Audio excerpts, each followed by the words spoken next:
कि ये हुआ, लेकिन मेरा यह मानना है, मीडिया के लोग भी यहां हैं, 2009 में हमारे कॉलेज का अंतिम समय था, देहरादून में एक रणवीर इनकाउंटर हुआ था।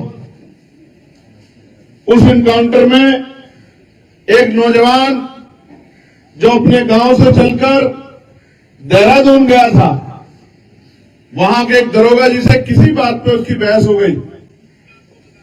उन दरोगा जी का नाम जीडी भट्ट था।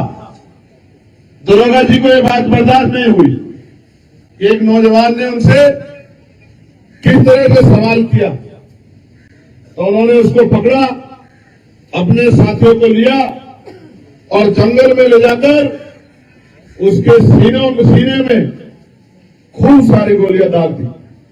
कि मैं नहीं कह रहा हूं, ये उस घटना की सीबीआई जांच हुई है, 17 पुलिसकर्मियों पर कार्रवाई हुई, आजीवन सजा हुई है। यहां जितने लोग खड़े अपने फोन का इंटरनेट खोल के गूगल पे चेक कर लो, रणवीर इनकाउंटर, जितने मीडिया के लोग खड़े हैं, जितने पढ़े लिखे जिम्मेदार लोग खड़े हैं, कोई पता कर लो, आपको पता लग जाएगा कि रणवीर के परिवार के साथ क्या हुआ। लेकिन उस समय विपक्ष जिंदा था, उस समय विपक्ष बोलता था, उस समय की सरकारें भी सुनती थी। लेकिन आज गूंगी बहरी सरकारें बैठी हुई है और विपक्ष मुंह पे ताला लगा के बैठा। 21 एमएलए मिलकर एक एफआईआर नहीं करवा पाए। ये दिया है उत्तराखंड को आप लोगों ने। मैं आपको विश्वास दिला कहता हूं, हम लोग यहां के अधिकारियों से भी बात करेंगे और नेता के तौर पे, मेरी बाजू के तौर पे अमरीश कपिल और महक सिंह जी और भीम आर्मी आजाद समाज पार्टी के नौजवान और मेरे सहयोग के रूप में कानपुर के मेरे भाई, बहुत ही शानदार विधायक यहां आपके बीच में मौजूद है। मैं आपको विश्वास दिलाता हूं, क्या आपको हमारे बल पे शक है? नहीं। बताओ, क्या आपको हमारे बल पे शक है? नहीं। मैं आपको विश्वास दिलाता हूं, मेरी ये मांग है कि रणवीर इनकाउंटर की तरह इस घटना की भी सीबीआई जांच होनी चाहिए, होनी चाहिए, बताओ। क्योंकि हो सकता है पुलिस अपनी जगह सही, और हो सकता है परिवार की एक बात कही वो बिल्कुल सच है, लेकिन साबित कैसे होगा?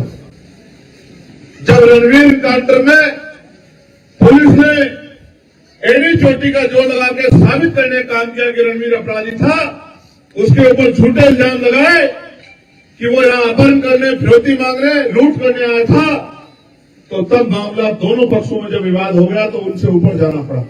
अगर वास्तविकता में यहां की सरकार न्याय पसंद है, वो वास्तविकता में अगर न्याय दिलाना चाहती है और इस घटना के पीछे कोई आरोप प्रत्यारोप नहीं है, तो सरकार को आगे बढ़कर इसकी जांच करानी चाहिए।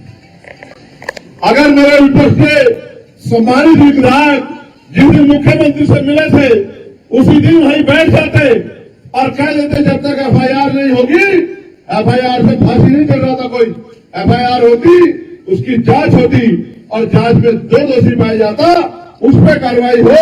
हम ऐसी मांग करते, हम नहीं कहते किसी को सजा दे दो, और हम है भी नहीं सजा देने वाले। हमारा तो ईमान, हमारा तो भरोसा कुदरत में, ऊपर वाले पे है कि जुल्म करने वाला कभी नहीं बचेगा, जुल्म करने वाले को कोई नहीं बचा सकता। जो सत्ता में बैठे लोग हैं, जिनको लगता है कि वो मालिक है, जिस पुलिस को, जिनकी पीठ थपथपाई जा रही है, ये कहा जा रहा है कि वो पुलिस बहुत अच्छी पुलिस है, सब जानते हैं पुलिस किसकी होती है, पुलिस सरकार की होती है। आज जो सरकार है पुलिस उसकी है, कल अगर हम लोग सरकार में होंगे तो पुलिस हमारी होगी।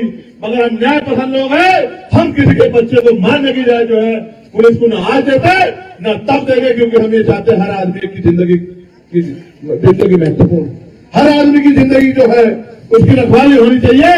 लेकिन यहाँ की सरकार रेलवे में काम करती है। वसीम एक इतना सुंदर नौजवान, मुझे ये भी बताया गया कि कुछ पुलिस वालों से उसका विवाद हुआ, जो जिम की दुकान जिम चलाता था अपनी, जो एसी ठीक करने का काम करता था, अपने पिता की आंखों का तारा था, उसकी मां बार बार बेहोश हो जाती, मैं बात कर रहा था। अगर मेरे हाथ में बहुत ताकत होती उमेश भाई, तो विश्वास करो आज मैं पूरे जिले को सस्पेंड करके और इन सबको बता देता कि किस तरह से जो है काम। ये ताकत मिलेगी भाई आपको, ये ताकत मैं सच बता रहा हूँ, पूरे जिले को सस्पेंड कर देता हूँ। ये ताकत मिलेगी भाई को या नहीं मिलेगी? की बात है, हाथ उठा के बताओ कितने लोग साथ में हैं संघर्ष में? मुझे आपका सहयोग आशीर्वाद चाहिए। ताकत तो उसने जिसने पैदा किया ऊपर वाले ने बहुत देर की। जब तक जिएंगे इज्जत के साथ जिएंगे, संघर्ष करेंगे। लेकिन मैं आपसे कह रहा हूं, सच में अगर आप ताकत में होती क्या तो मैं उस कुर्सी को लात मार देता, या फिर आज इस पूरे जिले को बता देता कि किसी गरीब के बच्चे को किस तरह जो है मारा जाता। जिंदगी में पूरे भारत के इतिहास में याद रखा जाता कि दोबारा किसी के गरीब के साथ ऐसा मत करना। लेकिन मैं आज भी आपसे कहना चाहता हूं, मैंने विधायक जी से भी कहा, वो तो खुद से संघर्ष के लिए तैयार है कि जिस समय विधानसभा का सत्र चलेगा वो जोर शोर से इस मामले को उठाएं। और मैं वचन देकर कहता हूं आपको कि पार्लियामेंट में सरकार ये ना समझे कि वही मालिक, पुलिस ये ना समझे कि वही सब कुछ है, एडमिनिस्ट्रेशन ये ना समझे कि अगर वो ताकत में है, कुर्सी बैठे हैं तो उनका कोई कुछ बिगाड़ नहीं सकता। इस देश में न्यायपालिका है, इस देश में हम जैसे लोग हैं, हम जैसे लड़ाका लड़ने वाले संघर्षशील लोग हैं। मैं वचन दे कहता हूं कि पार्लियामेंट में इस मामले को जोर शोर से उठाऊंगा और जहां तक जाना पड़ेगा वसीम भाई को न्याय दिलाने के लिए और मैं ये भी कहना चाहता हूं, जो अधिकारी कमरे का कुंडा बंद करके बैठे हैं, फोन बंद करके बैठे हैं, उनको भी कहना चाहता है, LIU इंटेलिजेंस के लोग होंगे, हमारे पुलिस के सहयोगी साथी जो है सुरक्षा देख रहे हैं वो भी है, कि मैं अध्यक्ष से कहूंगा कि हरियाणा चुनाव की वोट 4 तारीख को 3 तारीख को पड़ रही है। आप 4 तारीख का आंदोलन रख लो, मुझे कोई काम नहीं है। मैं वहां भी ताकत इसलिए बनाना चाहता हूं क्योंकि वहां भी हमारे लोगों पे जुल्म हो रहा है। 3 तारीख को वोट पड़ेंगे। अध्यक्ष जी आप 4 तारीख का कार्यक्रम रख लो और हम देश भर के लोग यहां जुटेंगे। जिला मुख्यालय पर आंदोलन होगा, अनिश्चितकालीन आंदोलन होगा, ऐसा आंदोलन होगा कि आंदोलन तो हरिद्वार में होगा और पता पूरी दुनिया के लोगों को लगेगा। मेरी बात को आप याद रखना, हरिद्वार हमारी शक्ति को जानता है, जानता नहीं जानता है।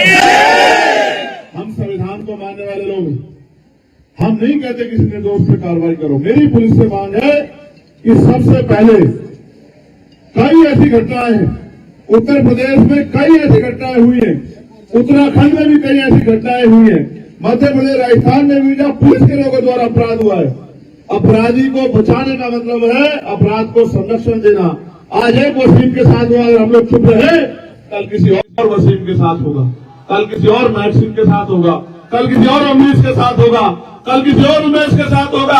आपने नहीं देखा एक ब्राह्मण समाज के बच्चे को ही गोली मार दी गई, यही आरोप लगा के उसके पिता रोते हुए कह रहे थे कि मेरी आंखों के आंसू का हिसाब होगा, ऊपर वाला हिसाब करेगा। मैं ये कहता हूं कि ऊपर वाला भी हिसाब करेगा और नीचे जो हम जैसे लोग हैं वो भी हिसाब के लिए तैयार है। हम भी हिसाब किताब में पीछे नहीं है किसी से।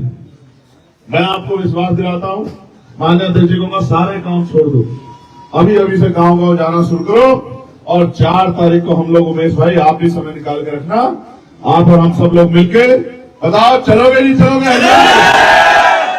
बताओ एक ये ऊपर जो लोग बैठे बताओ चलोगे नहीं चलोगे? एक तुमसे एक और बात कहना चाहता हूं, आज नहीं कहना चाहता था, इन निकम्मे नेताओं के भरोसे मत रहो। ये इनको तुम्हारी मौत पे भी, तुम्हारी लाशों में भी इनके आंख से आंसू नहीं टपकते, मेरी बात को याद रखना। इनका कोई भरोसा नहीं है। एक बार खड़े होकर देखो मेरे साथ, अगर किसी ने किसी गरीब तरह आंख उठा ली तो मेरा दीवान आके पकड़ लेना, मेरी बात को याद रखना। मेरा नाम चंद्रशेखर आजाद है। मौत एक दिन आएगी, मेरी बात को याद रखना। जब तक जिएंगे ईमान के साथ जिएंगे, इज्जत के साथ जिएंगे, हकूक के साथ जिएंगे, मेरी बात को आप याद रखना। यहाँ खड़े होकर कह रहे हो अपने जिले में, अपने घर में 4 तारीख को आना मेरे साथ। अगर ये नहीं बताया आंदोलन किसे कहता है, अनिश्चितकालीन होगा। सरकार अगर गोली चलाने का था, मैं तो हमारे सीने पर चलावा तुम गोली चलाने की बात, तुम हमारे लोगों को मारोगे और अब चुप होकर बैठ जाएंगे, नहीं बैठेंगे। हमारा सीना रहेगा, आगे चलाना गोली, हम देखेंगे तुम्हारे कितना पीतल है तुम्हारी बंदूकों में। गोलियों से मौत एक दिन आएगी, चेहरे भी देखेंगे तुम्हारी, लेकिन तुम्हें कह रहा हूं खड़े हो जाओ। तुम्हारी चुप्पी एक दिन इस अन्याय को इतना मजबूत कर देगी कि तुम्हें सालों से डर लगने लग जाएगा। मेरी बात को याद रखना, ये मुल्क हमारा है। अभी वक्त पे आप लोगों ने देखा क्या हालात बने हुए। मैं आपको विश्वास दिलाता हूं, आप अपनी लड़ाई लड़ेंगे, लेकिन सरकार की मंशा में मुझे शक है, क्योंकि सरकार ने हमेशा मजलूमों को, कमजोरों को उनके कानून बना के उनको डराने का, उनको कमजोर करने का काम किया है। मैं आपको विश्वास दिला कहता हूं कि वक्त पे भी अगर सरकार इस नियत से काम करेगी कि मुसलमानों की जमीनों को लूट ले, उनके अधिकारों को लूट ले, उनकी संपत्ति को लूट ले, तो मैं विश्वास दिला कहता हूं पार्लियामेंट में भी आप पता करा लेना। एडी चोटी का जोड़ लगा के हमने विरोध किया था जिस दिन वक्त पे ये बिल लेके आई। और हम विरोध ऐसे नहीं करते, आप पढ़े लिखे लोग हैं, हम हमें नहीं करते विरोध, हमें जवाब देना है जनता के बीच जाके। मैं आपको विश्वास दिलाता हूं जब वक्त का मामला हो, और फिर कह रहा हूं हम इंसान हैं, ना जाति ना धर्म। अगर किसी के साथ भी अन्याय होगा तो हम लोग चुप नहीं रहेंगे, बिल्कुल नहीं चुप रहेंगे। मैं यहां पर फिर साथियों से कहता हूं, बराबर के प्रदेश के लोगों से कहता हूं, यूपी वालों से, उत्तराखंड के लोगों से कहता हूं, और मैं अपील करूंगा कि 4 तारीख का जो आंदोलन होगा वो इतना ऐतिहासिक होगा कि आंदोलन तो हरिद्वार में होगा, लेकिन देहरादून में बैठे मुख्यमंत्री जी, हमारे अधिकारी वो भी चैन से नहीं सोएंगे, इस बात का भी मैं आपको विश्वास। लेकिन याद रखना 4 का जुम्मा, 4 का जुम्मा वहीं पढ़ लेंगे ना, सब क्या हो गया? जी 5 तारीख तय कर लो, बताओ मुझे 3 कर दो, 3 कर देता हूँ, छोड़ दो 4 को क्यों चक्कर में पड़ रहे हो? 3 तारीख 3 ठीक है, ये 3 मेरा बहुत अच्छा दिन है वहां ना हरियाणा में। नहीं 3 का ठीक है, ठीक है 3 का, 3 का नहीं है चुनाव, 5 को वोट छोड़ेंगे, 3 का प्रचार का आखिरी दिन है। प्रचार करके आओगे ना? हाँ ये भी है, मैं छोड़ दूंगा प्रचार। अच्छा चलो अच्छा टर्न होगी, क्यों 5 कर दो, चलो अच्छा दिन तय कर, अभी तारीख दोबारा सुन लो। 5 को इन्होंने पिछली बार रुड़की में किया था, और इस बार 5 को होगा हरिद्वार। और जितने लोग यहाँ खड़े हैं ऐसे मुट्ठी बंद करो, ऐसे वादा करो मुझसे कि एक आदमी 10 लोग लेके आएगा। आगे नहीं आगे, सोच लो, फिर जाना पड़ सकता है, लाठियां खानी पड़ सकती है, सोच लो। इस हौसले के आगे तो पहाड़ झुक जाएगा मेरे बहादुर साथियों। अभी हौसले की वो कहते हैं ना कि संघर्षों के साय में घनघोर जवानी पलती है, और इतिहास उधर झुक जाता है जिस और जवानी पलती। ये जवानी और बड़ों का अनुभव 5 तारीख को इनकलाब लिखा, नोट कर लो डायरियों में। क्या तारीख? दिन है शनिवार, और संडे की छुट्टी बनेगी भाई, रोटी का भी व्यवस्था करके चलना। आंदोलन एक दिन का नहीं होगा, आंदोलन तब तो होगा जब तक हमारी मांगे पूरी नहीं होगी। फिर कह रहा हूं, दोबारा सुनो, अनिश्चितकालीन। मैं नहीं जाऊंगा छोड़ के, नहीं जाऊंगा, मेरी लाश तो वहां से जाएगी, मैं वहां से जेल को जाऊंगा, लेकिन आंदोलन छोड़ के नहीं जाऊंगा। आप लोगों को वचन देख के आ रहा हूं, लेकिन आप भी तय करके आना, आप भी तय करके आना कि आप चैन से नहीं बैठोगे, आप भी रोटी की व्यवस्था करके आना। ऐसा ना कि भूखे रखते हो तो लोग, ऐसा तो नहीं करोगे। तो बाकी झूठी FIR भी हुई है, मांग सिर्फ यही नहीं है, मांग ये भी है कि वो झूठी FIR भी खत्म की जाए। होनी चाहिए, होनी चाहिए। वो जो मैं जानता हूँ डराने के लिए की जाती है, पुलिस सोचती है डर जाएगी, डर जाएगी। कब तक डरते रहेंगे बताओ, कब तक डरते रहेंगे? डर रहे हैं तो भी मर रहे हैं। उत्तराखंड में तो अजीब सा माहौल बना दिया है, कोई कहता है खाली करो, खाली करो, भगाओ नीचे, भगाओ ऊपर, भगाओ। हाँ। देखो पहले ये महाराष्ट्र में होता था, भगाओ भगाओ भगाओ मारो। अब ये उत्तराखंड में ये प्रैक्टिकल हो रहा है, भगाओ, यहां से भगाओ, उत्तरकाशी से भगाओ, यहां से भगाओ, चमोली से भगाओ, है भगाओ भगाओ भगाओ भगाओ। कहाँ भागेंगे भाई? अपना मुल्क छोड़ के कहाँ जाए? कहीं नहीं भागेंगे। मरना है तो अपने मुल्क में मरेंगे, डर कर नहीं लड़कर मरेंगे। अगर मरना ही है तो शहादत देनी तो देंगे। हमारे बड़ों ने दिए आजादी के लिए, दिए नहीं दिए? इंडिया गेट जाके देखो ना, देखो 52,000 लोगों के नाम मिलेंगे नहीं मिलेंगे, जाके देखो तो सही। हम नहीं जाएंगे अपने मुल्क को छोड़, हम सदियों से सहते हैं, सहेंगे, लड़ेंगे, हक की आवाज उठाएंगे। आप सब लोग यहाँ आए, इनका भरोसा, हिम्मत आपने बढ़ाई। ये वसीम के वालिद साहब में पिता है, वो जो देश का तिरंगा वहां लहर रहा है ना, उस तिरंगे को मैं सलाम करते हुए कहता हूं कि आप अपने आप को अकेला बसाए ना, इतने वसीम है आपके। देखो बताओ इनके वसीम हो या नहीं बताओ? ये सब आपके वसीम है और मेरा जीवन भर का रिश्ता रहेगा इस घर से। जब जब इस घर को मेरी जरूरत पड़ेगी बिना बुलाया अपने आप को अकेला मत समझना, ठीक है?